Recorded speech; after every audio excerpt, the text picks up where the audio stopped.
Hi, I'm Ben. I'm a finance professor. Today we're talking about the 9 most common investing myths. Myth number 1, investing is gambling. Sometimes the stock market can feel very uncertain, like you're playing slots in a casino, especially these days. It's hard to be excited about investing right now when the markets are all over the place and many days in the red. But even though there are ups and downs in the stock market, over time, the trend lines tends to smooth out and head in an upward direction. So as long as you have a long-term plan, you'll get through the volatility and come out on top. Try not to worry about the day-to-day ups and downs of the market. Consider the long term. The stock market as a whole has yet to lose in any given 20-year period. The difference between investing and gambling reminds me of the tortoise and the hare. Gamblers seek shortcuts to big payoffs, yet it is, more often than not, the patient and consistent investors that reach the finish line first. Myth number 2, you need a lot of money to invest. Many people think you need a lot of money to get started investing. They think of the big, powerful Wall Street types when they think of investing, but that is absolutely not the case. You don't need significant money to begin investing. I just looked, and Fidelity, which manages $4.5 trillion worth of assets, has no minimum investment for some of their mutual funds. And if you wanted to invest in ETFs, the minimum investment would just be the share price, which is not more than a couple $100. Myth number 3,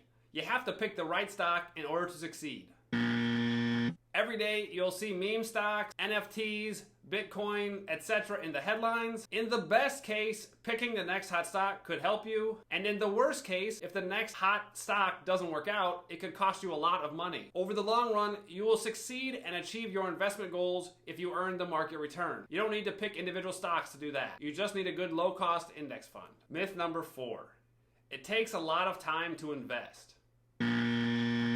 The assumption that investors must pay attention to every single item of financial news and every investment idea is not true. Investing doesn't have to take up a lot of time. Stock market events like companies' earning announcements or dividend payments should not affect your long-term investments at all. Your investments should be based on your stage in life and your goals, not what's going on in the markets on any given day. Myth number 5, you should sell when the market is in trouble.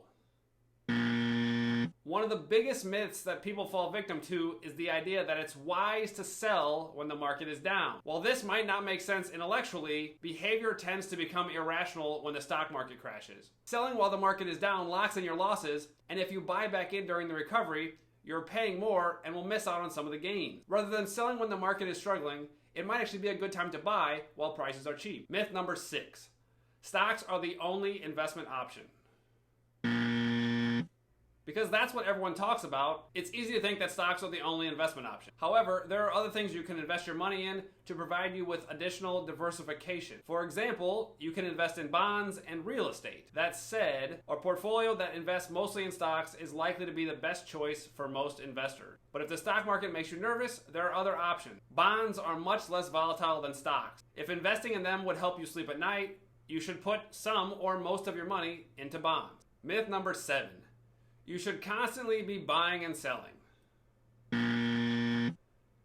Being patient may be difficult, but trust me on this. Jumping on the bandwagon of the latest investment fad and selling every time the market drops won't get you to your investment goal. Despite what Wall Street bets or TikTok traders tell you, nobody actually knows what the market's going to do tomorrow. Timing the market is almost impossible. It actually requires 2 decisions be made: when to get out and when to buy back in. If we consider the early days of COVID in 2020, it's very unlikely that investors who sold when things went south got back in soon enough to profit. That particular slump was very short-lived. So try not to get involved in the day-to-day news cycle. Instead of guessing what will happen tomorrow based on what you see in the news today, the best method to achieve long-term investing success is to stay the course. Myth number 8, the professionals always beat the market. Sometimes professional investors outperform the market, but there is a lot of research that finds professional investors cannot and do not outperform the market for a significant period of time. The only persistent performance by professionals is underperformance, and you don't want that.